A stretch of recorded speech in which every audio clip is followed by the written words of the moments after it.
bonjour, c'est Pof. On se retrouve aujourd'hui pour ma vidéo prédiction de WrestleMania 40. Le plus gros show de l'année du côté de la WWE et dans le monde du divertissement sportif, tout simplement. 13 matchs répartis en 2 nuits. Je te préviens, la vidéo sera peut-être un petit peu longue parce qu'il y a pas mal de choses à dire. Je t'invite à aller chercher un petit truc à boire, à t'installer confortablement et on va y aller tranquillement. Bon, comme d'habitude, je vais te donner mon niveau de hype, mon pronostic et on va parler des événements qui ont amené à l'ajout du match en question sur la carte.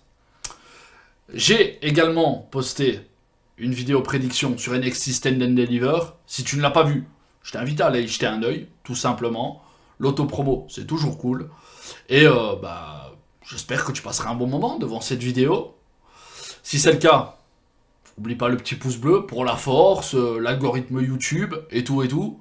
À t'abonner si ce n'est pas déjà fait et que tu aimes le contenu. Et n'oublie pas d'activer la petite cloche si tu veux pas rater les prochaines vidéos. Je pense que tout est dit. C'est parti. Let's go!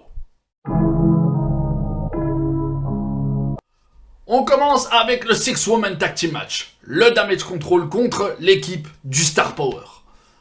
Les WWE Women's Tag Team Champions, Asuka et Kairi Sane, avec Dakota Kai, vont faire face à Bianca Belair, Naomi et la nouvelle superstar, je dirais même plus, la nouvelle méga star de la division féminine, Jade Cargill.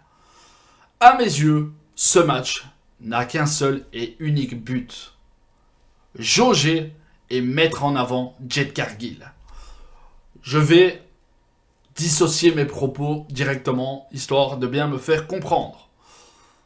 Pour moi, Jade Cargill a été placée dans un multi-woman afin d'évaluer réellement son niveau. Pour moi, c'est Jade Cargill qui va avoir le tombé final et offrir la victoire à son équipe. Et ce pin final va lui donner directement un impact pour son premier vrai match. Oui, elle a déjà fait une apparition assez marquante lors du Rumble, mais là, je pense que son run débute vraiment sur la plus grande scène du catch, tout simplement. Et oui, victoire de l'équipe des Faces avec une grosse domination de Jade Cargill. Il n'y a rien de plus à dire. Pour moi, c'est une construction qui est déjà toute tracée. Naomi a fait son retour lors du Royal Rumble. Bianca Belair étant en rivalité avec le Damage Control depuis la création de la faction. Le Damage Control se retourne contre Bayley et Naomi a de la compassion. Elle tente de faire comprendre à Bianca Belair que Bayley n'est pas si mauvaise que ça. Résultat, les deux femmes se font démolir par le Damage Control et c'est Jade Cargill qui fait le save alors que le public présent criait Bayley, Bayley, Bayley. Non, c'est Jade Cargill qui a débarqué. Elle a défoncé tout le Damage Control à elle toute seule et tu sens que la WWE veut en faire une méga star. Restons du côté de la division féminine. Rhea Ripley, Mami, va défendre son WWE Women's World Championship face à The Man, Becky Lynch. Et je vais être franc avec toi, population. Je n'attends qu'une seule et unique chose pour ce match. J'espère que nous n'avons pas attendu trop longtemps pour être déçus. J'espère que Rhea Ripley va nous sortir une vraie grosse défense de titre. Parce que, soyons objectifs, depuis sa victoire contre Charlotte Flair lors de WrestleMania 39, en termes d'impact, de suspense ou, on va dire, de qualité, c'est le néant. À part le match contre Nia Jax à Elimination Chamber qui était plutôt sympa, mais bon, le lieu, Rhea Ripley était chez elle, la foule était en délire, tu vois, ça aide beaucoup dans le contexte.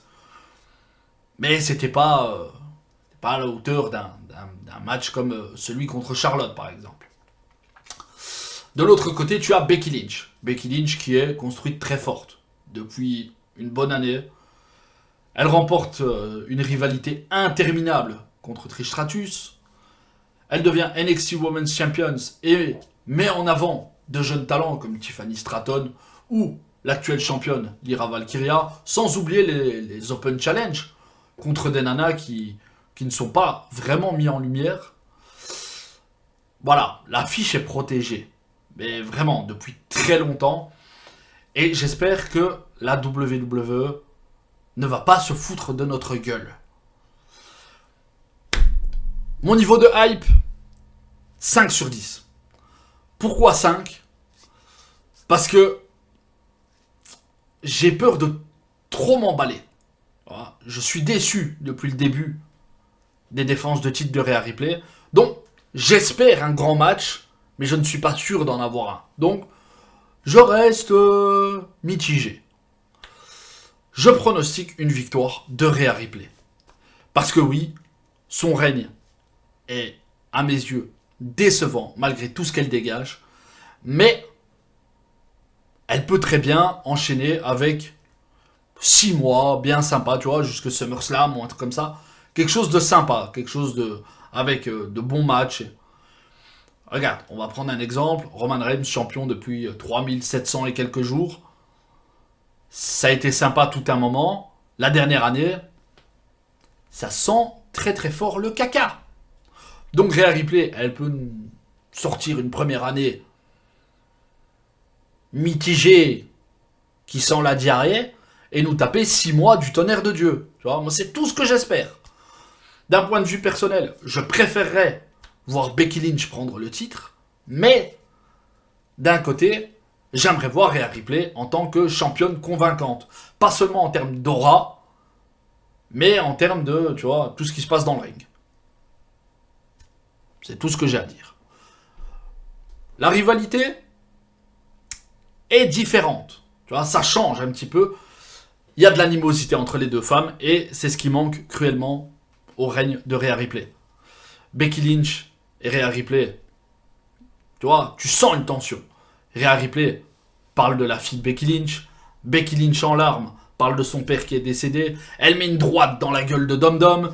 Les deux meufs se tapent dessus. C'est bien, depuis quelques semaines, tu vois, ça s'anime. Et c'est une bonne chose. Je reste... voilà. J'attends ce match sans être trop impatient. Je sais pas ce que t'en penses. N'hésite pas à me donner ton avis dans les commentaires. Hein. Ça, c'est là pour ça. Mais voilà. Je reste assez modéré dans mes attentes.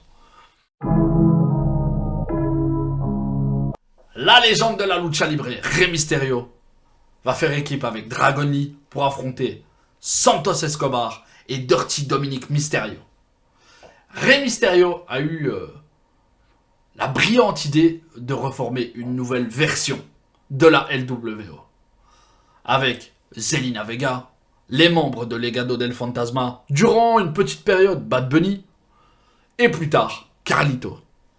Mais l'ajout du mangeur de pommes n'était pas au goût de Santos Escobar.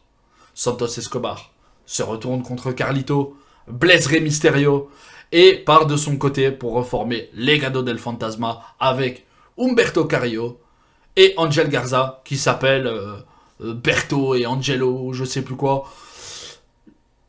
Voilà, je comprendrai jamais pourquoi la WWE change les noms des gars comme ça.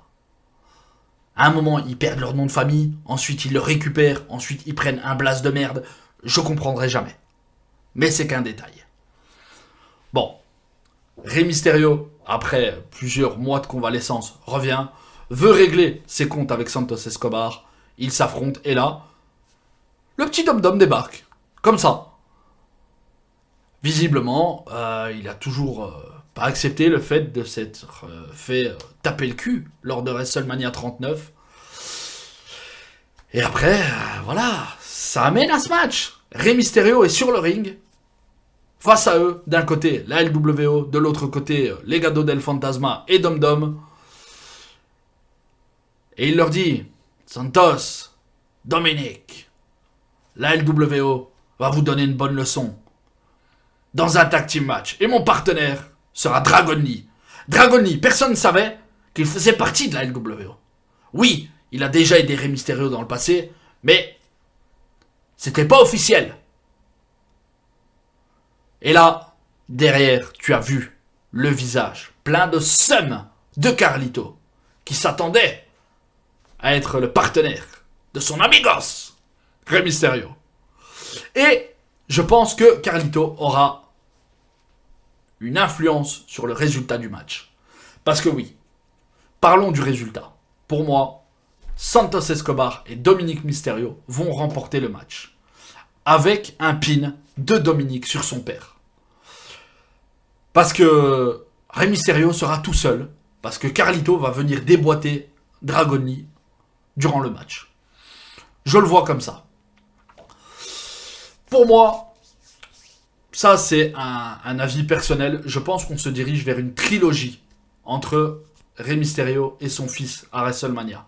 On a eu le premier affrontement en 1 contre 1 lors de WrestleMania 39. Il y a ce match à WrestleMania 40 et WrestleMania 41. Je pense qu'on aura un truc genre le masque contre carrière ou une connerie comme ça.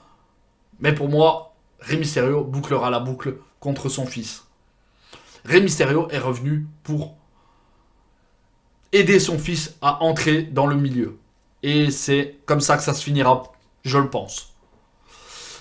Bon, mon niveau de hype, un bon 7 sur 10. Parce que je suis un fan inconditionnel de Rey Mysterio depuis des années. Dragon Lee, bon, je vais pas dire que je suis fan, mais son in-ring a tendance à me bluffer. J'aime beaucoup Santos Escobar. Et même si je ne suis pas du tout fan de Dominic Mysterio, je dois avouer que son évolution me surprend. Son acting et sa manière naturelle d'attirer la hit, je trouve ça fascinant. Je n'accroche pas du tout, mais je le trouve fascinant. C'est difficile à expliquer. Jimmy et Jey Uso vont s'affronter à WrestleMania pour leur Dream Match. Et je vais être honnête, c'est l'un des matchs que j'attends le plus de la carte. Même si j'ai quelques réticences, parce que leurs movesets sont relativement similaires, voire presque identiques.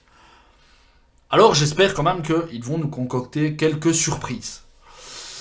Bon, on va pas retracer l'histoire, je pense que tu la connais. Il quitte la Bloodline en se retournant contre Roman Reigns. L'un est parti briller du côté de Monday Night Raw et l'autre a retourné sa veste et retourné lécher le cul du chef tribal. C'est tout simple. Jey Uso tente de briller en solo et son frère vient lui pourrir la vie à chaque occasion. C'est très simple.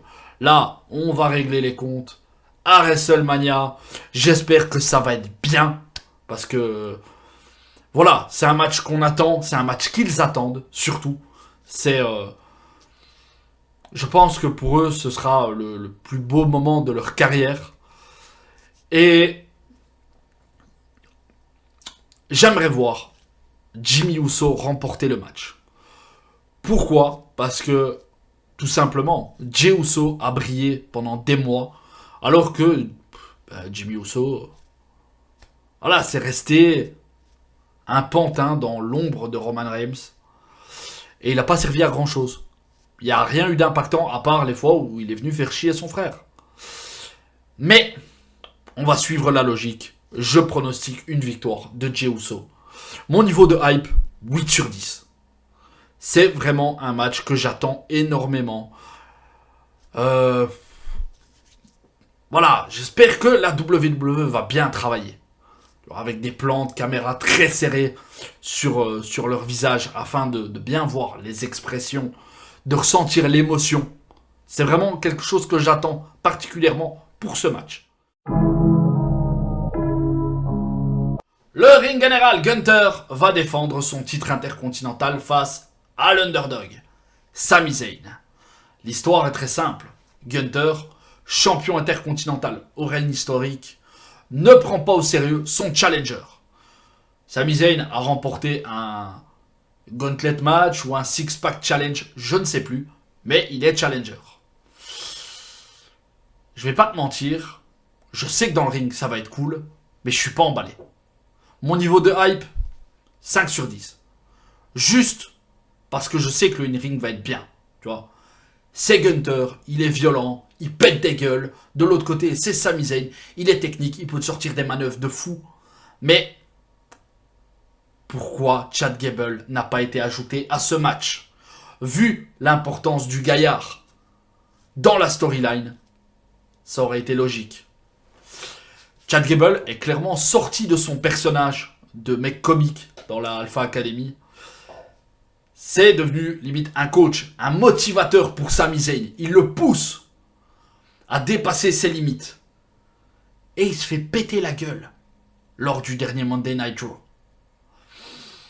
Voilà, ça m'emmerde. Le fait que Chad Gable ne soit pas dans ce match, j'aurais voulu un triple threat match. Honnêtement. Je pronostique une victoire du ring général qui ne va pas terminer son règne à WrestleMania.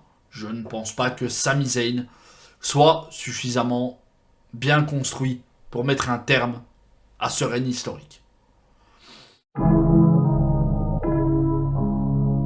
Six-Pack Ladder Match pour les WWE Unifié Tag Team Championship. Tu m'excuseras, je vais pas faire d'effort en anglais. Le Judgment Day vont défendre leur titre contre New Catch Republic, le New Day, DIY, Awesome Truth et Austin Theory et Grayson Waller, qui selon certaines rumeurs pourraient être privés de ce match pour une raison quelconque. Donc, je ne sais pas trop, pour l'instant ça ne reste que des rumeurs. Bon, ça va être le bordel. Ce genre de match, c'est des spotfest, des mecs qui dorment pendant 10 minutes. Bref, ça va être la guerre. 12 mecs sur le ring. Ça va être difficile de suivre tout ce qui se passe. Bon, on va pas trop s'attarder sur la construction. Il n'y a pas vraiment de storyline. Oui, il y avait une petite guéguerre déjà installée entre le Awesome Truth et le Judgment Day. Pour le reste, bon, il n'y a rien. Il y a eu des matchs de qualification et les équipes se sont qualifiées, que ce soit à Raw ou à SmackDown. Rien de plus à expliquer. Voilà. Maintenant, pour les vainqueurs,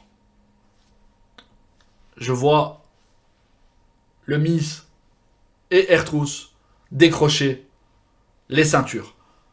Petite précision, Michael Cole a déclaré que les titres peuvent être gagnés séparément. Donc, si une équipe décroche une ceinture d'une certaine couleur, le match continue. Donc pour moi, c'est un moyen de splitter les titres.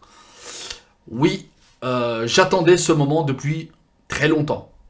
Parce que, voilà, avoir les ceintures des deux shows, ça donne un statut particulier, une certaine suprématie sur la division par équipe, mais ça limite beaucoup les opportunités.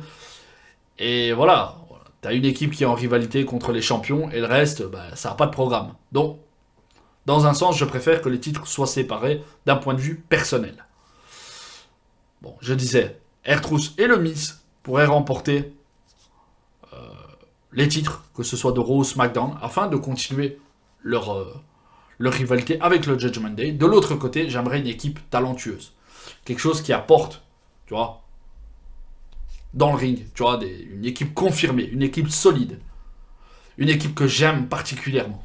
Depuis leur époque à NXT Black and Gold. Je parle évidemment de Johnny Gargano et Tommaso Ciampa.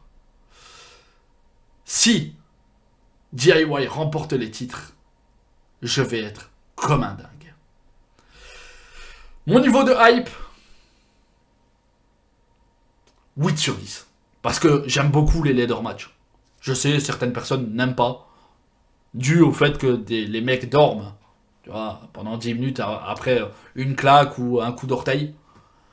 Mais il y a souvent de gros moves, c'est assez spectaculaire. Et j'aime ça. Il y a beaucoup de talents, que ce soit en équipe ou individuel, qui participent à ce match, que j'aime beaucoup. Philadelphia Street Fight Six-Man Tag Team Match. Je vais être direct, j'en ai rien à foutre. La rivalité est interminable. Le Pride, donc Bobby Lashley et les Street Profits, ça débute en tant que heel. Ça passe face comme ça d'un coup, sans explication. Karrion Kross s'allie avec les Author of Pain. Je trouve que Karrion Kross, les Author of Pain, ça va pas ensemble. J'arrive pas à expliquer, je trouve que... Voilà, le flow passe pas. C'est cool, hein, que Akam, Rezar, Karrion Kross, Paul Ellering, Scarlett, ils soient là pour leur premier WrestleMania. C'est cool. Mais voilà, la faction m'intéresse pas, la storyline m'intéresse pas, le fait qu'il y ait aucun changement chez les Street Profits, à part qu'ils ont une tenue accordée à celle de Bobby Lashley, il n'y a pas de changement. Franchement, ça m'intéresse pas, je m'en fous. Ça va être un match pause pipi, je vais aller me rechercher à boire, et je vais me faire à manger, ou peu importe. Mais ça m'intéresse pas. Bon, niveau de hype, 0. Je m'en fous complet. Et pour les gagnants, le testament final, là, comme ça au moins, c'est leur premier WrestleMania et ils chopent une victoire. Ce sera cool. Si ça peut permettre à Karrion Kross de gagner un petit peu d'importance, bah c'est bon, tu vois, ce serait cool. Je suis pas super fan, mais je trouve qu'il mériterait mieux que le statut qu'il a actuellement. Mais il faut splitter ce truc, ça marche pas. Les Author of Pain, c'était très bien juste en équipe avec le manager, et Karrion Kross, c'était très bien juste avec sa meuf. Alors là, c'est la petite séquence qui va me valoir encore 1 ou 2 pouces rouges.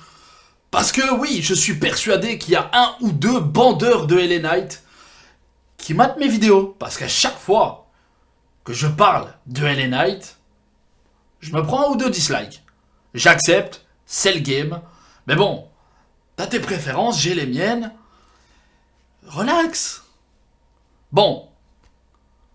Le phénoménal va affronter le faux main eventer. AJ Styles contre LA Knight. Et ça me fait mal de le dire, mais l'histoire est plutôt bien. J'aime pas LA Knight pour autant, hein, je te rassure, mais l'histoire est cool. Tout commence avec AJ Styles, qui se fait attaquer par la Bloodline. LA Knight est partenaire avec John Cena. Et AJ Styles a du mal à encaisser que les fans soient derrière lui. C'est tout. C'est encore une histoire de jalousie mal placée. C'est l'ego. AJ Styles a attaqué LA Knight lors de Elimination Chamber. Et depuis, c'est bien. Les mecs se mettent sur la gueule toutes les semaines. LA Knight va chez AJ Styles. Ils ont essayé de nous refaire une Triple H Randy Orton au moins bien. Mais là, ici, c'était quoi? C'était aujourd'hui ou hier? Je sais plus. Ils se sont mis sur la tronche au WrestleMania Access ou un bazar comme ça. Voilà, c'est physique. C'est physique et c'est bien, tu vois. L'histoire a pas des masses de fond, hein. Oui, AJ Styles, jaloux de la popularité de LA Knight. Je peux le comprendre, parce que AJ Styles mérite plus que LA Knight. Selon moi, hein, évidemment. Rage pas derrière ton écran. Rage pas, tout va bien. Prends un Xanax. Bon. Parlons de mon niveau de hype. 6 sur 10. C'est AJ Styles quand même. Donc 6 sur 10. Pour le résultat, je souffle. Victoire de LA Knight. Je le vois comme ça. Mais par contre, je pense que la rivalité ne se terminera pas à WrestleMania. Io Sky va défendre son WWE Women's Championship face à Bayley, la gagnante du Royal Rumble. Je suis un petit peu déçu. C'est clairement le match féminin que j'attends le plus sur la carte. Mon niveau de hype, 8 sur 10. Mais je trouve que cette histoire aurait mérité plus de temps d'antenne. Une meilleure écriture, plus de profondeur. Les événements auraient mérité, voilà, une meilleure construction. Bayley a créé le damage control et a pris sous son aile Dakota Kai et Io Sky. Le groupe s'est agrandi avec le turn d'Asuka et le retour de Kairi Sane. Et les tensions ont commencé à monter au sein du groupe. Bayley est devenu le vilain petit canard. Et ses copines crachaient dans son dos. Mais elles ne savaient pas que Bayley avait un bac+5 en japonais. C'est moche, hein. On dirait une embrouille de lycéenne. Hein. Mais bon. La base de l'histoire, c'est bateau, c'est basique. Mais j'aurais vraiment aimé voir plus d'angles. Plus de séquences. Le seul moment vraiment marquant, c'est Dakota Kai qui lui dit « Écoute, je le savais, je comprends le japonais, mais voilà, je pouvais rien dire. Mais je suis avec toi, t'inquiète. » Et après, paf, encore un couteau dans le dos de Bayley. C'est la Hagra et elle se fait défoncer par tout le monde. Voilà, c'est moche pour elle, mais je pronostique une victoire de Bayley. Pour moi, le damage control va s'écrouler à WrestleMania. Dans le 6-Woman Tag Team Match et dans le match de championnat. Triple Threat Match pour le titre des États-Unis. Le YouTuber Logan Paul va défendre son titre face au Legend Killer Randy Orton et le bagarreur Kevin Owens. Bon, l'histoire est très simple. Hein. Logan Paul a fait chier Kevin Owens. Logan Paul a causé l'élimination et a aidé Drew McIntyre à remporter l'Elimination Chamber avec son coup de poing américain, encore une fois. Résultat, les deux gars veulent lui péter la gueule. Il n'y a rien de plus à dire. Mon niveau de hype, 7 sur 10. Parce que bon, Logan Paul, je suis pas client, mais je le trouve quand même relativement impressionnant. Il est insupportable à souhait. Hein. Franchement, faut lui laisser. Il est détestable. Et il en faut des gars comme ça dans le divertissement sportif. Randy Orton, évidemment, la légende, l'un des GOAT. Et Kevin Owens. Kevin Owens, incroyable. Donc, obligé, la hype est là. La hype est là. D'un point de vue personnel, j'aimerais que Randy Orton ou Kevin Owens remportent le titre, vu que Logan Paul est un part-timer. Oh, histoire de continuer la rivalité entre Owens et Orton durant un mois ou deux.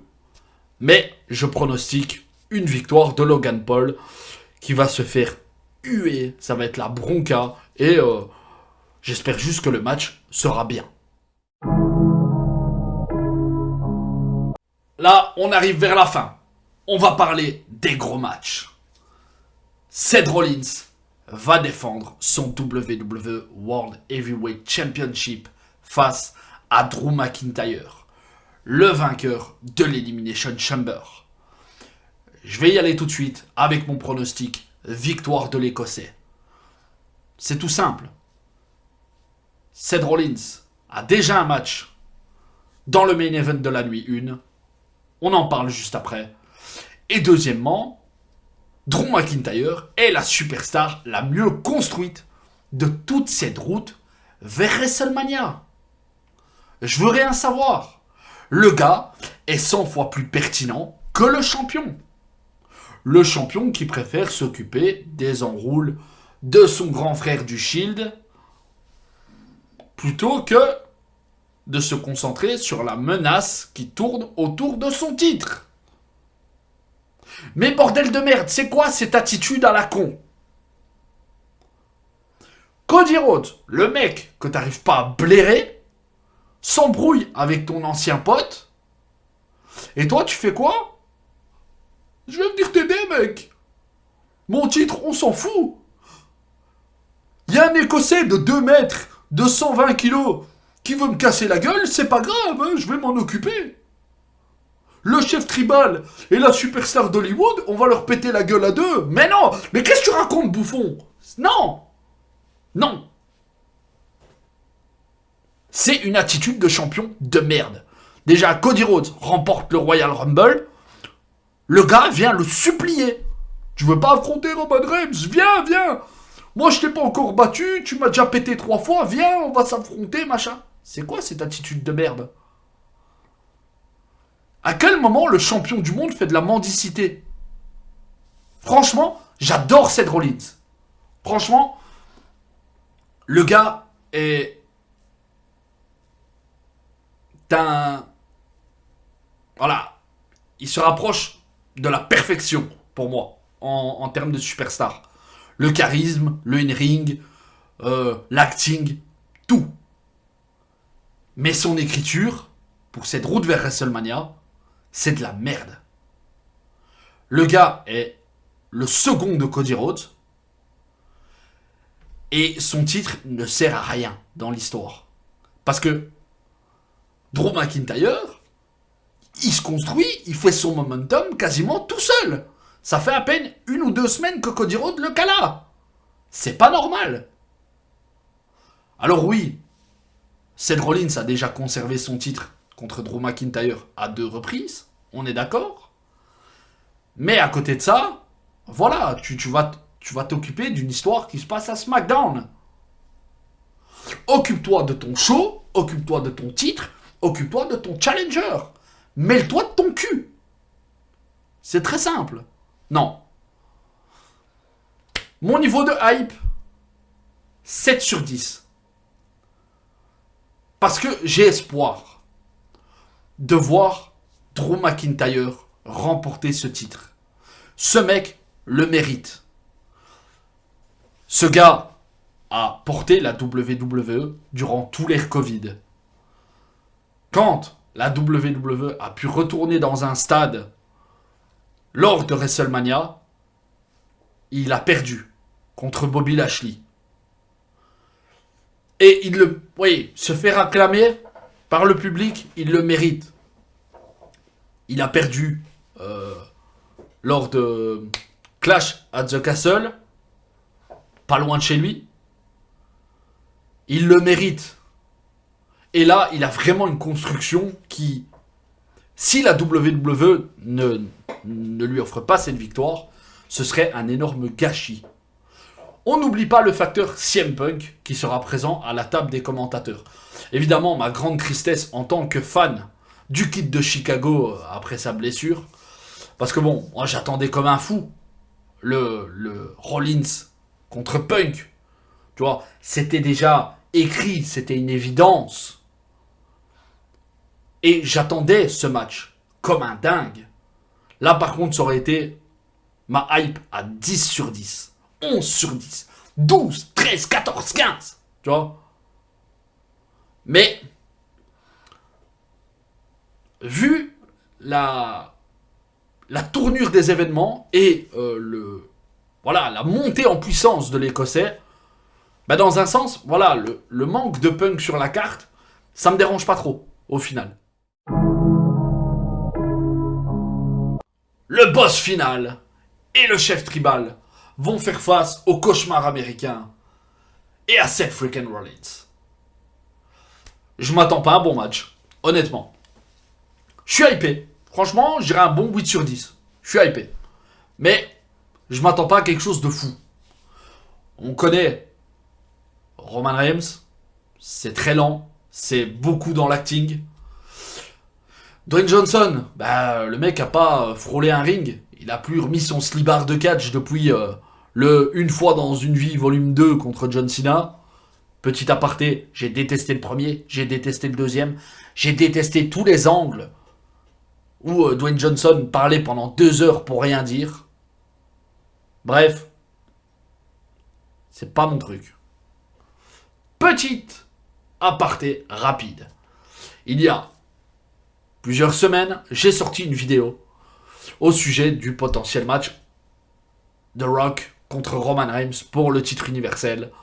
Et je me suis fait bâcher dans les commentaires par certains d'entre vous, peut-être toi qui me regarde, oui toi.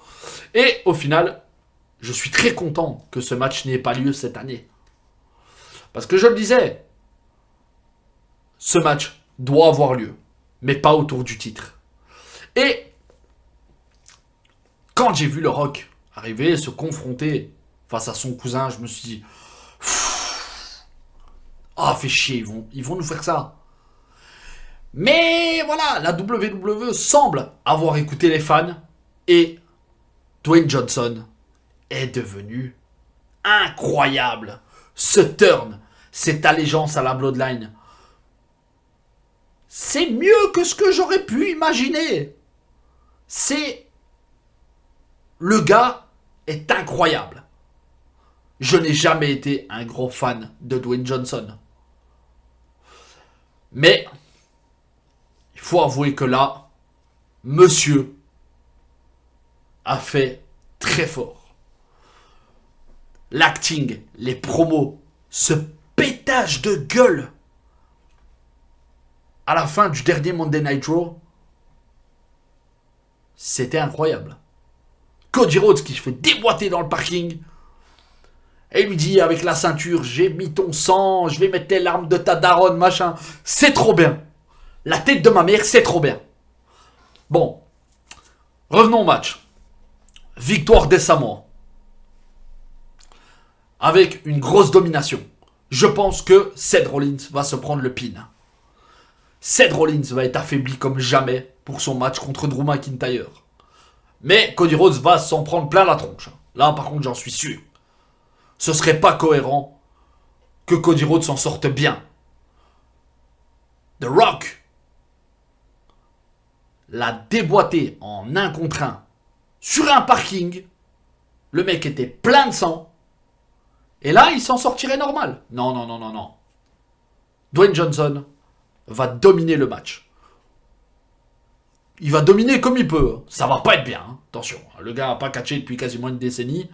Je sais pas plus, je ne sais plus. C'était WrestleMania... Bon, je sais plus. Franchement, ça remonte à loin, bordel. Mais, voilà. Le gars a plus catché depuis je sais pas combien de temps. Visiblement, il s'est entraîné avec le trio de Gallus. Une équipe que j'adore du côté de NXT. Pas assez mis en avant à mon goût, petite précision. Mais, voilà. Ils ont certainement fait de très bons sparring partners. Ils ont travaillé sur... dans des matchs par équipe. L'un faisait équipe avec Dwayne. Les deux autres jouaient l'équipe adverse. Et il a pu travailler. Il y avait des bookers, un médecin, un arbitre. Je crois que c'est Charles Robinson ou un truc comme ça. C'était encadré. Tu vois, le match de Dwayne Johnson est attendu. Et je l'attends aussi. Je vais pas te mentir, c'est un gros match. C'est certainement l'un des plus gros main events de toute l'histoire. Ça pue le star power jusqu'en Belgique, bordel. Jusqu'en Belgique.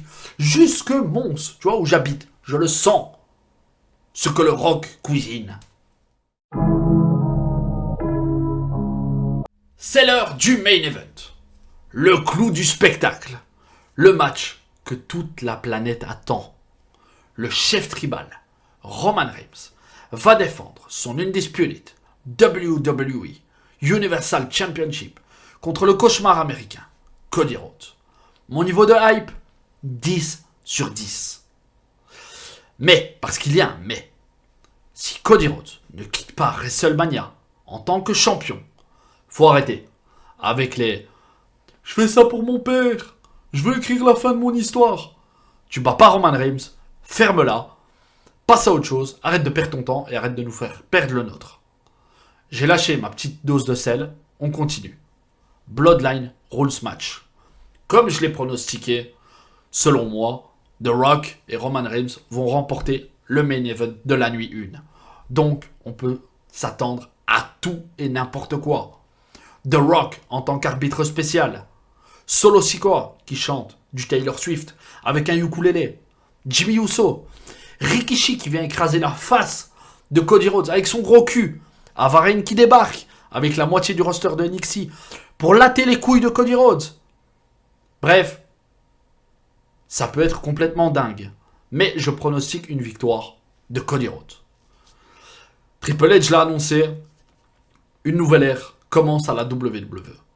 Donc, c'est le moment de mettre un terme au règne historique de Roman Reigns et de débuter le règne de Cody Rhodes.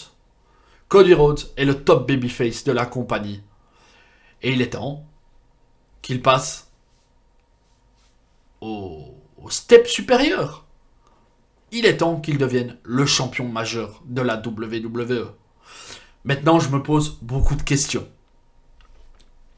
Est-ce que Cody Rhodes sera à la hauteur pour prendre la relève? Est-ce que son côté mec trop parfait, le sauveur, un petit peu le profil John Cena à l'époque, est-ce que ça ne va pas saouler rapidement? Je ne sais pas, mais je pense qu'il y a beaucoup de bonnes choses à écrire avec Cody Rhodes. Quelle suite pour Roman Reigns? Aura-t-il toujours l'appui de Solo Sikoa, de Jimmy Uso, de Dwayne Johnson, de Paul Heyman après la perte de son titre? Je n'en sais rien. Parce que bon, oui, le chef tribal, le règne historique, la famille derrière, ça a de la gueule. Mais si tu perds ton titre, tout peut s'écrouler. Donc, je me pose des questions, beaucoup de questions.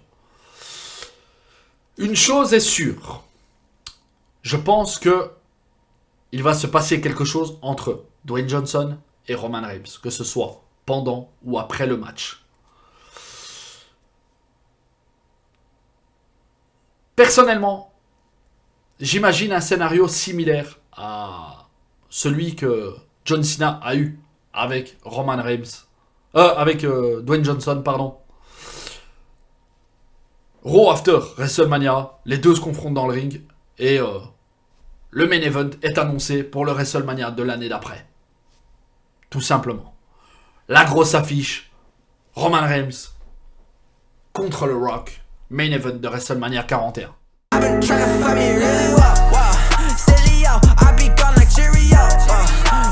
Population, on va se laisser là pour le moment. Tu connais mon niveau de hype et mes prédictions pour cette nuit 1 et 2 de WrestleMania 40. La vidéo est un peu longue. Je pense qu'on est autour des 45 minutes. Je te remercie si tu l'as regardé jusqu'au bout. Et n'hésite pas à lâcher ton petit pouce bleu avant de partir, si c'est pas déjà fait. Je parle pas à toi, le fan de LA Knight, qui me met des dislikes. Mais c'est pas grave, c'est le game. Pour les autres, n'hésite pas à t'abonner si c'est pas déjà fait, que tu aimes le contenu. Tu sais, ma franchise et ma façon de dialoguer avec toi, population. Et n'oublie pas la petite cloche si tu veux rien rater. La prochaine vidéo, le Royal Rumble dans notre mode univers. Toujours sur 2K23. Oui, je prends mon temps. C'est le dernier arrêt. Mais quand je vois les bugs sur 2K24, je me dis que c'est peut-être pas plus mal. Donc, voilà. La promo, c'est fait. J'espère que tu passeras un bon moment devant ce WrestleMania 40. On n'oublie pas, Stand and Deliver, ce soir à 18h. WrestleMania nuit 1, la nuit de samedi à dimanche à 2h. Et WrestleMania nuit 2, la nuit de dimanche à lundi, toujours à 2h. Voilà, là on a fait le tour. Bonne journée à toi. Bonne WrestleMania Weeks. C'est la fête du catch. On est content. On se retrouve très bientôt. C'était Pof. Salut.